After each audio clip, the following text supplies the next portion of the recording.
is Virginia Elder from Podcast Abundance joining you live today. This little episode, we're going to call it, is about 3 strategies to turn your podcast listeners into clients.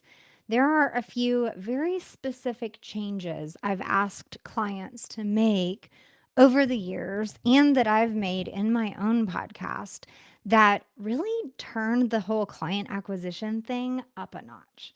So, I want to share just 3 of them with you live on this stream today. So, just for context, we are streaming on YouTube, Facebook, and LinkedIn all at once. So, if you have a question or you need any guidance as far as your specific podcast, go ahead and send me a DM on your favorite platform or put a comment down below this video. I can't necessarily see them live, but I will be able to go to my platforms and check my notifications and get back to you and answer your questions. So let's get started right away. This specific 20 minutes that we're going to spend together here is really because I want your podcast to do more than just entertain people. It should generate leads and drive sales, especially if you're a business owner who has launched a podcast or a YouTube channel. It's kind of getting a little blurry in the world today just because everything's moving to video. But if you've launched a podcast as a marketing arm for your business, it shouldn't just be this time and money suck that's just providing information out there to people. Information is widely available. There is, you know, millions of platforms out there. Google, YouTube, Safari, podcast apps, all these ways that you can search and find answers to your questions. So, information is not the thing that is hitting right now. What people are really looking for is very specific answers to their very specific questions and situations. And in the information that you provide, you've also potentially got some expertise and some experience. And that's why you're sharing the information that you are. And within that expertise and experience and information, what those people are really after is transformation. So, your podcast should provide a little mini transformation in each episode. And as you do that over time with these 3 strategies I'm going to share with you today, you will be able to convert those listeners into clients much faster and much easier than probably you have before. So, the first strategy I want to share with you is all about your content. Your content for every single episode, whether you're doing interviews or however you are podcasting, creating, whether it's a solo recording, kind of like this one, or no matter what you're doing, your content again has to answer someone's very specific question. People are generally in a very specific life stage and have concerns, questions, issues, barriers, roadblocks, whatever around where they are and where they're trying to go. And so, as the expert in your niche, and that's kind of the key thing right here, is that your content should be niched down. No longer is broad information working. We can all Google and find answers to our broader questions, but when we're looking for something really specific to us, or when we want to feel like you, as the expert, have absolutely read my mind and provided the solution I was looking for, it's generally because you're answering something really specific that a small group of people would be searching for, not necessarily the high level question that millions of people are searching for. That's not garnering sales these days. So, as you think about your content and structuring it for conversion, there are a couple things within your content style that need to be included.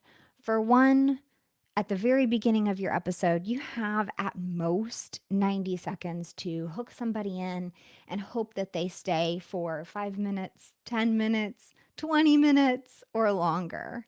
And so within that first 90 seconds, your hook, your call to action, um, and a little bit about who your ideal client or audience is so that they can really identify, like, ooh, they're talking to me.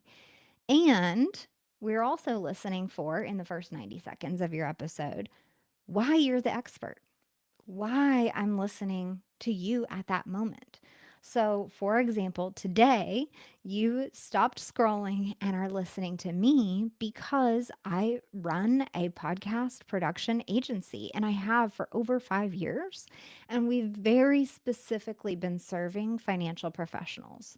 That means bookkeepers, CPAs, financial advisors, money coaches, profit coaches, business coaches, accountants, anybody who deals with business finances or personal finances. Because I have a financial background, I have an accounting degree myself. I worked in audit for several years and business management before that, and I love financial content. On that same path, I fell in love with personal finance podcasts, and they really helped me out of kind of a rough rut in my life about 10 years ago. So, my passion for financial content is very, very real.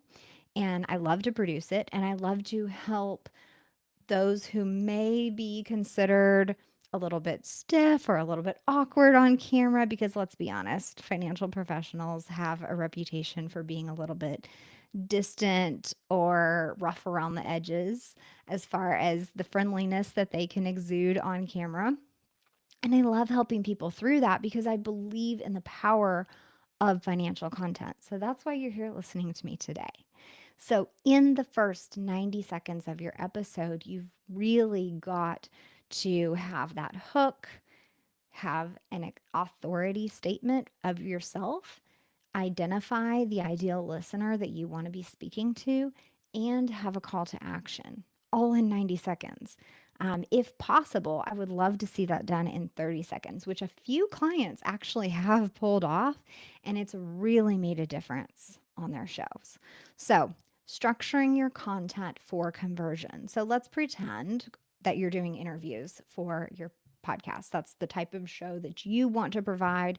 You want to speak with other experts in the financial space, for example, and thinking that that content, those interviews in the financial space about topics that your niche audience is very interested in, right? So we need to be very cautious about who you're inviting on your show and how you're conducting that interviews and those interviews, and kind of lead those interviewees down the path that you want so that you can create a very intentional transformation for your listeners. So that is what I mean when I'm saying structure your content for conversion. You have a focus on that first 90 seconds, and then every interview or solo or roundtable or whatever style you choose to do for your podcast, but every one of them is created with your audience's transformation in mind. It can't just be a general conversation about this fellow expert's life. You've got to think about, why do my listeners care about that? Like, what is the value that they are going to receive from this conversation? How does it help them? How does it change their life? That's what you have to be thinking about. So, the first strategy is literally your content. Structuring your content for conversion by thinking about how what you're talking about is going to create a transformation for your listeners. The mini transformations week after week as they listen to your podcast episode create miles of movement in the long run. And when they start seeing those changes in their life because they've been listening to your episodes, your authority in their mind gets bigger and bigger and bigger and bigger. And pretty soon you are, without a chance, the person that they are absolutely going to buy from. And that is what you want. That's how you turn listeners into clients. Now, strategy number two goes along with the content thing, but it's a little bit more specific. I have seen this mistake made time and time again, and it's because people, many of us, feel a little bit odd about asking for the sale. Uh, and this is on podcasts or video specifically in your content, even in your, let's say, LinkedIn videos or Instagram reels or whatever it is that you do. We are a little bit hesitant occasionally to ask for the sale right then and there on the video. Generally, in the marketing space, this is called a call to action. You are calling the people watching to take action with you. And that's what's really, really important. You must have a call to action in every single piece of content you create. It can be a very minute micro action that you're asking for. It can be something like, make sure we're connected on LinkedIn, or subscribe to the YouTube channel. These are free, easy things that require no commitment practically from the listener, but they are a micro conversion. It's one little step that they took to signal, yeah, I like what you said. I like what you're doing. I want to hear more about this. So, something, you have got to ask for something in every single episode. What I would love to see is for that request or micro action to be involving them providing you their email. We want to be building an email list. That is one of the truest measures of actually pulling a listener into your business ecosystem, is what I call it, is when they sign up to be on your email list and receive a free course or a free PDF or a 7-step email series to help them solve this problem. In general, these are called lead magnets, free downloads. You'll even hear it in my content, and I'll ask you to download a free gift today that I've made specifically about this topic. So, in general, you want to have a call to action. It can be something super minute, like I said, just like connect with me on LinkedIn, or it can be to download something or to sign up for something. Generally, these are free. Sometimes they are low cost, kind of just think like $20 or less, just super low barrier ways that someone can almost test whether your free thing that you're providing actually gives them value. And again, really, they're looking for that transformation. So, for example, if you downloaded my podcast conversion blueprint and you went through it and you're like, this didn't teach me anything, it's not providing you value. I guarantee you that won't happen. This podcast conversion blueprint that I'm offering you today is in depth, step by step, worksheets all provided right there. If you follow those instructions, you will start getting clients from your podcast. Hands down, I've seen it happen time and time again on my client shows, and I'm seeing it happen on my show as well. So, as an example, that will be my call to action today. If you are ready right now to go ahead and go get that podcast conversion blueprint, it's at podcastabundance.com/podcast dash conversion dash blueprint. Or you can just head to the resources section on podcastabundance.com and you'll find it along with several other free things there as well. So make sure you download that free PDF today. So that is the call to action section. Again, I have to emphasize you must have a call to action in every single podcast episode. If not, what do you expect your listener to do? Honestly, they listen and love your podcast week after week. very, very likely, if they're returning week after week to listen to your show, they want to take the next step for you. People are constantly looking for what's next? How do I grow more? What's the next thing? How do I solve my next problem? That is why we tune into content. That is why we open up a Google window and type in a question. We are looking for solutions. So, if your episodes are, let's say, simply this great interview with a fellow industry expert, and okay, thanks, bye, like at the end of the episode, and there's no further step or note that, hey, catch me live online next week or like anything else, your listener is going to leave wanting more. And to a certain extent, to leave them wanting is a good thing, but not when there was literally nothing else for them to do and no instruction on how they could take the next step with you when they wanted to. That's the piece.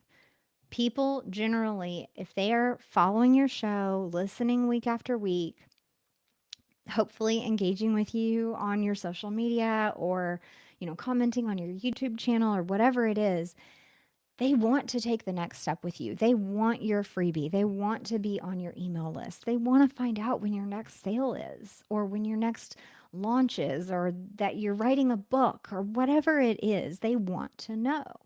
And getting their email in exchange for a free course or a free PDF is one of the best ways to pull them into your business ecosystem gently, nicely, right? They opted in, and having their email address now allows them to receive your newsletters, any kind of emails you would send as far as course launches or book launches, and even events that you're either hosting or attending that they also might want to attend.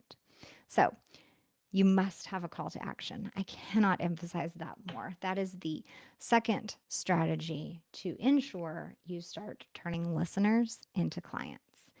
Now, let's move into the third strategy. And this does have a bit to do with the call to action that I just talked about. And this is that you must have an off podcast funnel. Now, the word funnel baffled me for years, I must admit. Like, what the heck is a funnel?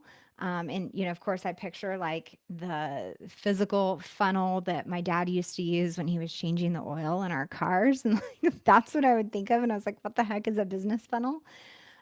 Needless to say, yes, thank you. I have figured it out. Thank you very much. And now I help other people create their off podcast funnel for their business that goes with their podcast. Okay, so walk through this with me.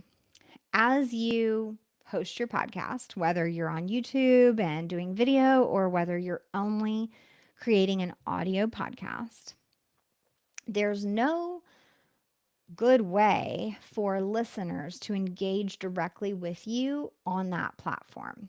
Now, YouTube's a little different. We've got the comment feature. You can subscribe, you can like the video. But again, we're still barred from direct access to that potential listener. And podcast apps are even worse. Someone can subscribe to your show or follow your show, but there's not typically, only on like 2 apps is there a way that listeners can actually engage with the host and vice versa. Spotify has a questions feature, like a poll type thing, but you can't see who has commented or, taken the poll or answered. Same with LinkedIn, you've got this poll feature and that's really cool, but those people haven't necessarily bought in to your business yet. So when we talk about an off podcast engagement funnel, walk back to step 2 with me and think about that call to action where you're directing them to receive some type of free or low cost thing that will help them with a micro transformation. So, for example, my podcast conversion blueprint will help you implement all these things that I'm talking about in your show. And in doing that, you would provide your email address and your name. You'd receive the free download. And after that, you're able to receive my newsletter, any announcements, any new um, endeavors or events, a weekly tip about podcasting, and of course, notifications that I'll be going live, just like this. So, what I've done there is create an off podcast engagement funnel for my listeners on my show. So as I podcast, I just put out one episode each week or every other week, depending. And I even have one client that's just doing once a month. So you can choose your cadence where you're creating consistent content. But again, people can't really directly interact with you on a podcast platform. But what they can do is sign up for your free thing off podcast, right? So you're probably directing them to a landing page or your website, or even like ConvertKit email subscriber platform has a way that you can create landing pages to promote your free thing, whatever it is. So you would direct people there. They would type in their name and email address, hit subscribe, agree to your terms and conditions, receive this free thing. Maybe it's an email course. Rachel Duncan in episode 61 mentioned that she's got a 7-day email course that's working really well. People are signing up for it all the time. So her email list is building very quickly. And she feels like that's providing better value to her specific niche because she's a financial therapist. So these people really want that consistent engagement for 7 days more than just a PDF. So it also depends on your niche as to what you offer. So this is a funnel because they provided their name and email. She sent them this 7-day email course. They go through it. She can see the analytics of who's opened which day's email, which um, day the people are most interacting with, where they answered questions, where they replied, where they took the poll, whether they submitted their homework or not, all the steps that are within this 7-day email course. And she can see how engaged they are.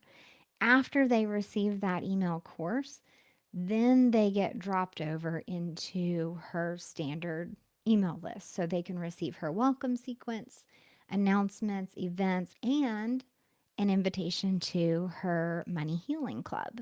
So I thought that was a really, really cool example of an off podcast funnel to pull people into the business. Because, of course, after they get one or two free things that do provide mini transformations and they're hungry for more, then you provide them that invitation into your program or to purchase your services.